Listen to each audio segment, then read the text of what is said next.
into this. We'll have another one of these sessions we'll talk about later, but I want to introduce our speaker for today. So Mike Schoenberger is the CEO with Sunco Communication and Installation. Mike has a big long list of accomplishments here, so we're going to go through them to properly introduce them. So 2023 Certified Talkmaster Pro from Speaker Labs. 2022 Leaders in Edmonton Award from Business in Edmonton. Member of Entrepreneurs Organization, or EO Canada. And as part of that, sits on the national committee, or is the national committee director for Global Student Entrepreneurship Awards. And so hopefully there's some NAIT students that are involved in that this year, because Nationals is in Calgary just down the road. Strategic Alliance Partner Expert presently, and a past board member with EO. Also a board member of Nanostics Incorporated, mentor with Innovation Masterminds Edmonton, NAIT Maji Center Advisory Council member, so we get to see Mike several times throughout the year, and then a NAIT alum, so another good connection there to NAIT through the Telecommunications Engineering program. And Mike's interests are, he loves family, the outdoors, and traveling with his wife. So without further ado, we'll pass it to Mike for the session. Thank you very much, John, for the intro. That's a lot to live up to. So, I appreciate being here with all of you. Good afternoon. I want to take you back to February 18th, 2003. It's a cold, it's like minus 25, it's a wintry day. I'm a technician, I'm a service tech, and I'm on my last job of the day. So I go upstairs, telephone room's on the second floor. I'm just about to walk into this room when all of a sudden, out of nowhere, I get this feeling that washes over me. I get this pain in my chest, and I get this sense of nausea. And it literally knocks me to the floor.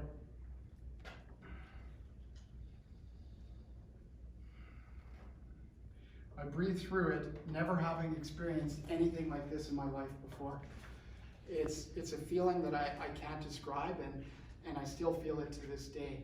And then all of a sudden, as soon as it came, it left. And I felt completely normal again. This messed a bit with my head. But I'm like, okay, that was weird. And so I finished the job. I finished my day, and I get in my car and I drive home. So I get home, open up the garage like every other normal day, and I hear the phone ringing. So I rush inside of the house, phone's right by the back door. At that moment, that feeling that I had intensified, and I knew something was wrong. So I pick up the phone. It's my aunt, and my father, my mentor, my coach, my everything had passed away of a massive heart attack. 58 years old. That moment, I know that what I felt, that pain, was the moment of his passing. I understood at that point that real human connection can change your life. I physically felt it in my body. My dad was 1,000 miles away, living his best life in Phoenix. He had just retired the year earlier. My wife and I had, I had the benefit of working side by side with my dad from 1987, when I was like all of you. I had no idea what I wanted to do with my life. And he put me under his wing, directed me, and I started working for him. And I went to NAIT. I took Telecommunications Engineering. I continued to work from him and learn side by side, developed with his mentorship. I learned how, to get confidence, to speak to people, that I have the power within myself. Gave me the confidence to talk to, the most smart, intelligent woman I've ever met in my life, my wife, who's here today. And gave me the confidence to speak to her that I never would have had. And so I cherish that mentorship and that memory.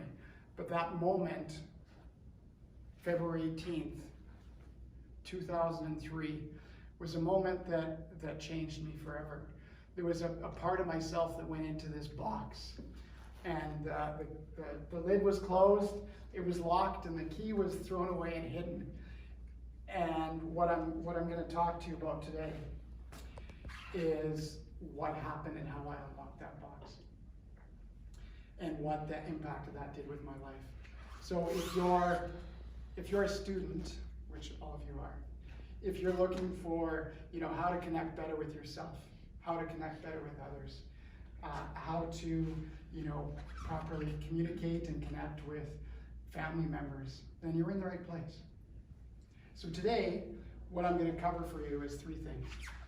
I'm going to give you some more detail on, what I did to unlock that box, how I connected with myself, and how I use that to better connect with others.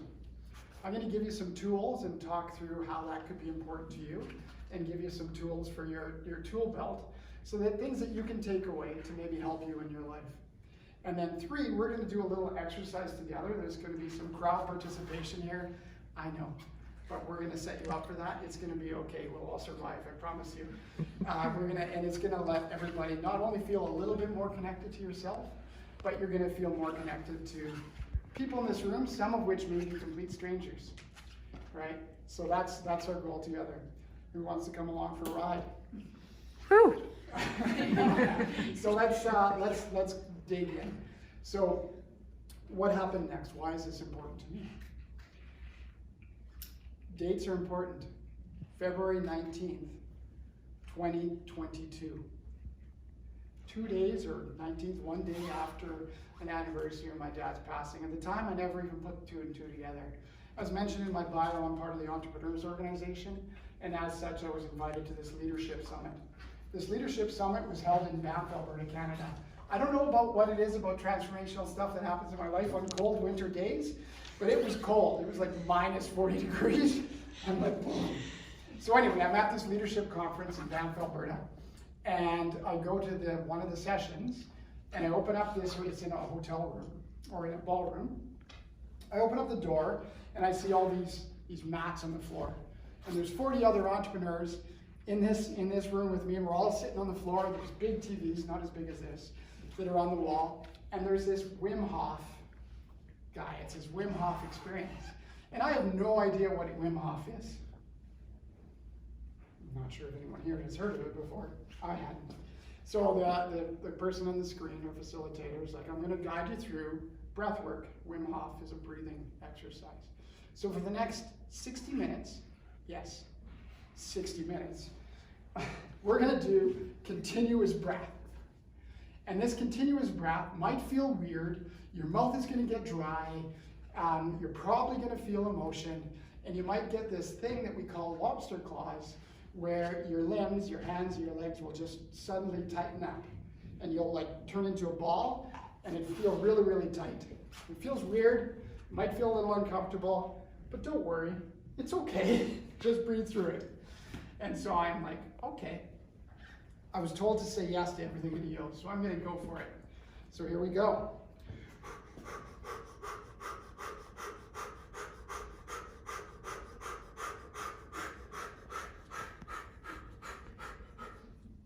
Of course, I'm the guy that gets the lobster claws. And it's insane. I can't describe it. My mouth is dry. My head's going, what the heck am I doing here? Why am I doing this? This is uncomfortable. I start feeling these emotions though. I start feeling tears come up. I start feeling these waves of emotion. I'm super tight. I can't move my arms. They're like, it's insane.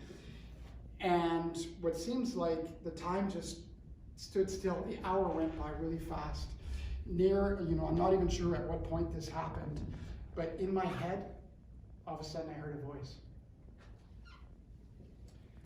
This voice said to me, "You are worthy. You are enough. You don't have to prove yourself to anyone."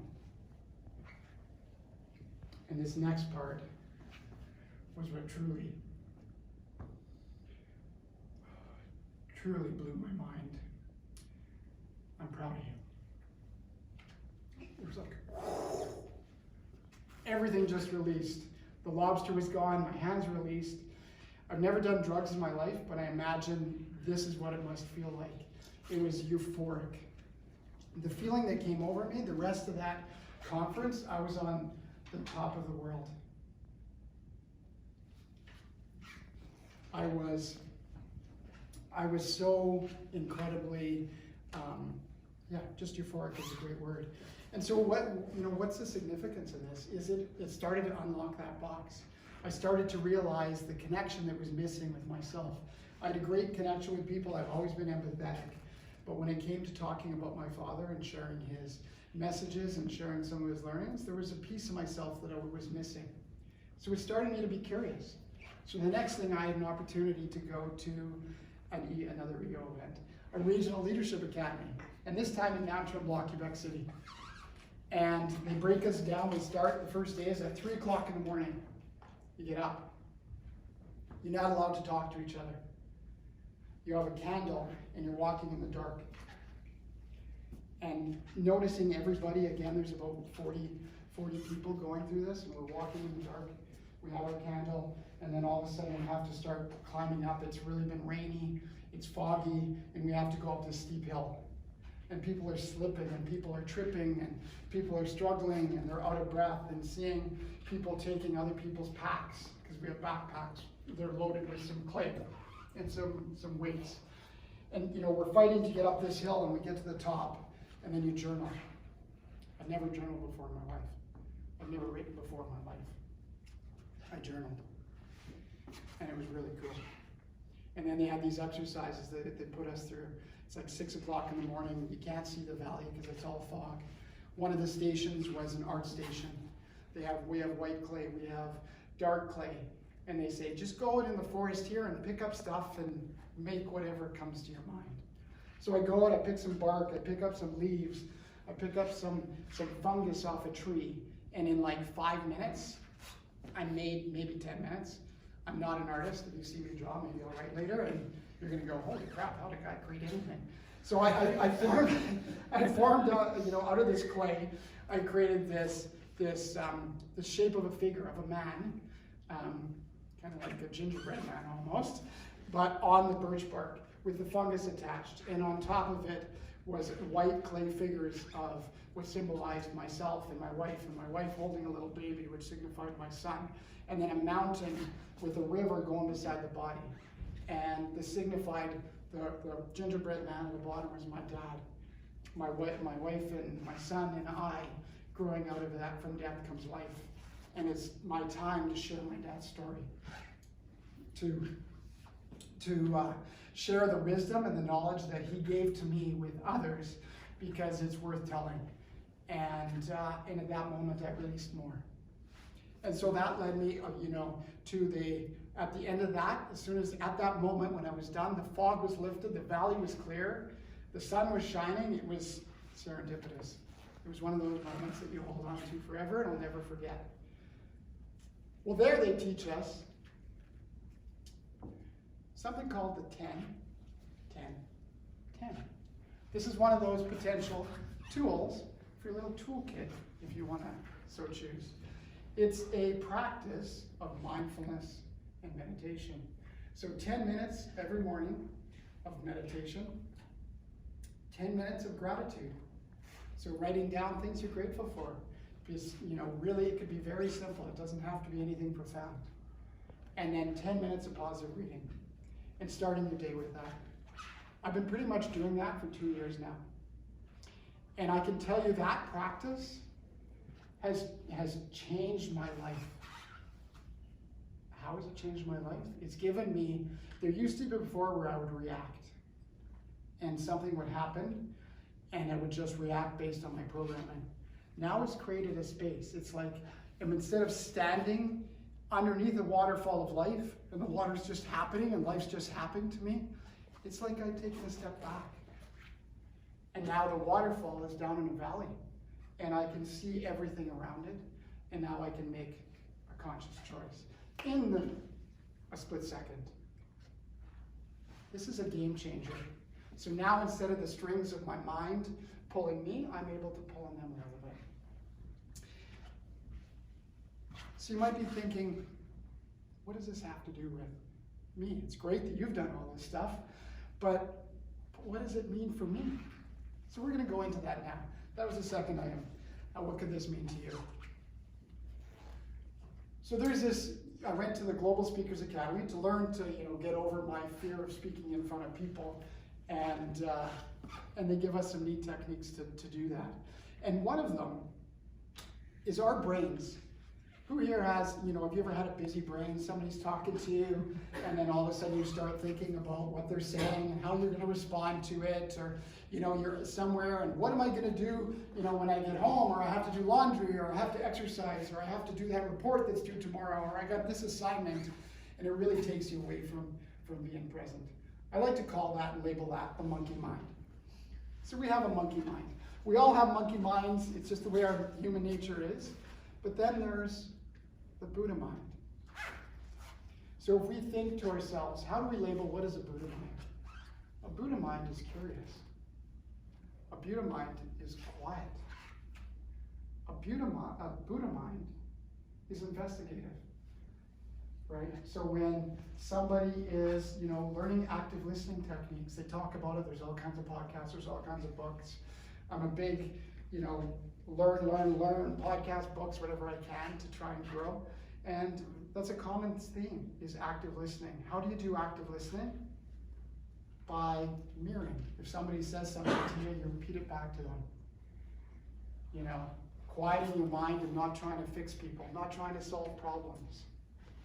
Being present, not thinking about the future, telling yourself, yeah, the laundry will still be there. That assignment will be there. I'm here in this moment, so I'm going to be present in this moment. What else holds us back? So we have our Buddha mind, nice, quiet, calm, curious. And we have our monkey mind, which is the chaos of the world is running around in my head. We're going to do some of the techniques in a couple when we get to our third thing that'll help calm the monkey mind and maybe help you engage a Buddha mind. So there's also one other piece. We come from our roots and our ancestor and our hunter-gatherer days is we're meant to be a connected species. We're meant to engage with each other. We're meant to interact.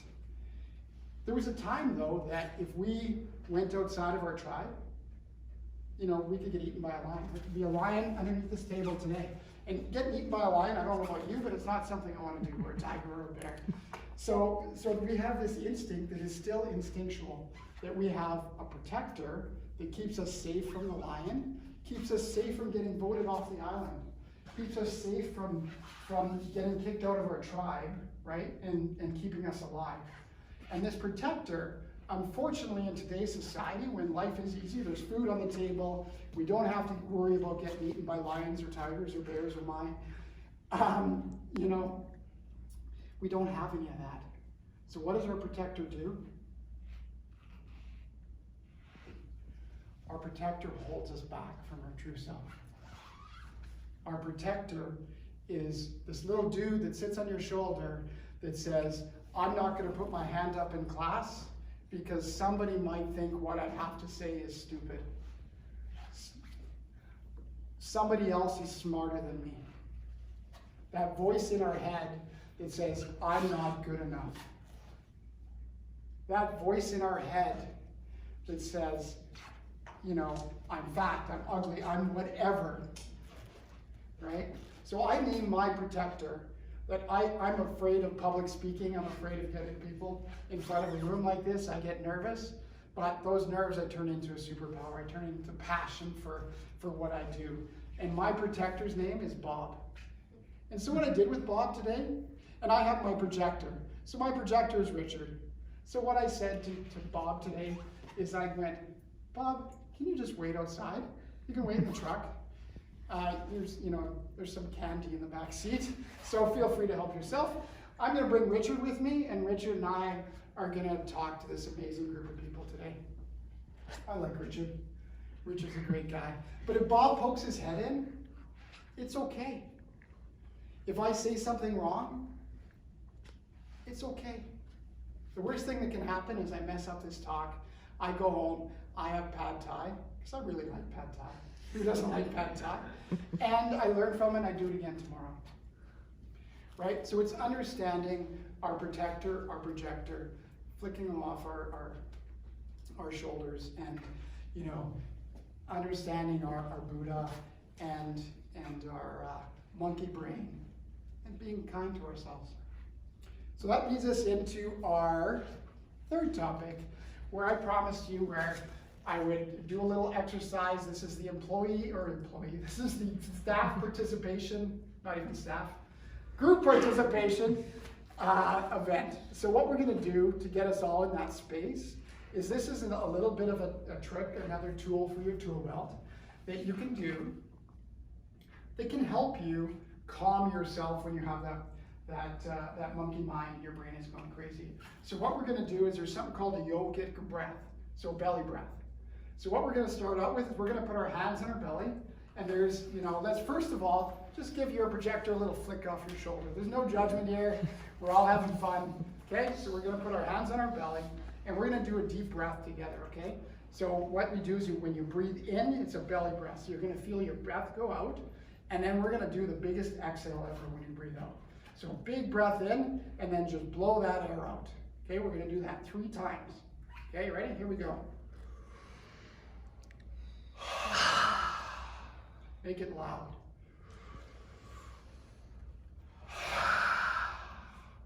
And the last one, when you sip your air in, you can't get any more, then do a little bit more sip, and the biggest exhale yet.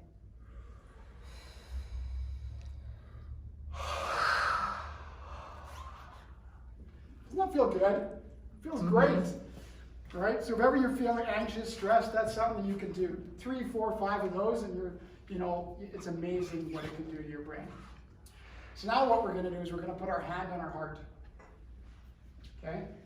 And I want everybody to close their eyes. I want you to think about that someone in your life that has inspired you, that has been a mentor, that has been a coach,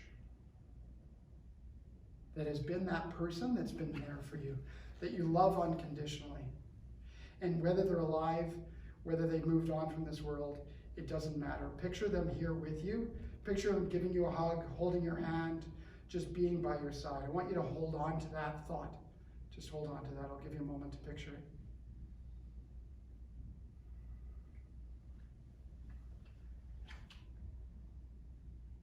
Now I want you to hold on to that person, hold on to that thought, hold on to that memory. And I want you to look around the room. Just look, keep your hand in your heart. And then just feel the connection. Feel the connection, right? And so there was a small story that I have to go with this. Again, at the Global Speakers Academy, one of the EO members, one of the business owners that was there, 49 years old, started to wake up every morning in tears. Claudia, from China, Swiss woman, amazing, funny woman. She had no idea, what the heck am I waking up crying for? And this was happening for a long time. And she ended up on this path to discovering that one small act could change the trajectory of her life forever. And that was the whole purpose of her talk. And it was putting her hand on her heart, looking in the mirror, or throughout her day, whenever she had negative self-talk, negative thoughts, a simple act of saying, I love you, and her name. I love you, Claudia. So I want everybody to put their hand on their heart again. We're gonna do this together, okay? We're gonna say out loud, and we're gonna do this twice, because the first time there's gonna be a couple of people that, maybe you have to flick your projector off your shoulder again. A couple of people might be holding back. But I want you to say in a nice, clear, loud voice, I love you and your name, okay? Are we ready? I love you, Mike. I love you, Carly. Okay, now let's do it all together, and we're gonna say it nice and clear. Okay, are we ready? 1, 2, 3. I love you, Carly. And it's interesting how hard that can be, but it's so powerful. She went from she had a closet that every single suit was black. She never took time for anybody. Her whole life was business, business, business, business. She didn't take time when she went into an elevator when she was talking to people to engage. She noticed by that one simple act, she wears the most colorful colors now, colorful glasses. She talks to people all the time. Her employees say it's engaging. Her business is thriving like it's never thrived before. And the biggest difference is she wakes up smiling. She does not wake up crying. So being kind to yourself by that one single act can change your life. We're so hard on ourselves. Why? If we have a loudspeaker attached to our ears, that attached to our head, that what our self-talk is was broadcasted to the world, would you want people to hear that? I don't think there's any one of us that would want the world to hear our self-talk. Would we talk to anybody else like that? We would never talk to anybody the way we talk to ourselves. Why? Why do we talk to ourselves like that? So real human connection starts with ourselves. It starts with being kind to ourselves. By being kind and considerate to ourselves, it unlocks potentials like you would not believe. And I'm living proof of this. My business and my life, it's been like on rocket fuel. You know, my relationship with my wife is incredible. The culture at my company is incredible. The connection between all of my staff. You know, I have talks like this regularly with all my people. Today, we're in the process of closing a deal on a new business, adding 16 more employees. We won the largest RFP in the history of our company that 2 years ago, we would have not had a chance of fulfilling or doing. And we're here now. And I strongly believe it's because of this path. So I told you that I was going to talk about why this is important to me. And we did that by my unlocking myself, my breathing exercises, my Wim Hof experience, my art exercises, really unlocking the power of the message and the connection within myself. Then we talked about the monkey mind and the Buddha mind, and how by calming your quiet mind and by, you know, flicking your protector off your shoulder and engaging that projector, engaging your Richard, how, you know, that can help transform your life. How being kind to yourself, how to connect with that person that inspired you. Writing them a letter, I didn't talk about that, but you could write them a letter and tell them what they mean to you, because that is something we don't do enough of. And lastly, my final story to finish my talk for you today, and we'll get into our workshop. Another EO speaker, as you can tell, is a pretty transformational experience. His talk was about Sarah. Sarah was attending this yoga class, in a class that he was in. He thought he needed to exercise. He's getting older and a little bit not so flexible. So we went to this class for months, and Sarah was always there. She was nice, quiet, didn't talk to people much. When all of a sudden one day, no Sarah. No Sarah. Where's Sarah? Sarah committed suicide last night. He couldn't help but think, man, I wish I would have talked to Sarah. So the premise of what he's done is he's created an app, he's created a foundation to connect with people. So my challenge to you and my final send-off is when you're at school here, when you're in a lineup at Tim Hortons, when we're everywhere, our whole society, everybody is on their devices. When was the last time that you gave somebody a friendly smile? When was the last time you were in a lineup to somebody and you said hello? When you gave a kind look, when you gave a simple compliment? It may mean nothing to you, but it could mean the difference between life and death for that person that you're talking to. It could be that small piece of light that person needs in the moment that can change a decision. This world is starving for real human connection. We're in a place that we've never been in before. And the only way we can change that is by just doing our part. Love yourself and just share a little bit of joy and kindness. So with that, I thank you all, and I appreciate, you listening to my talk today.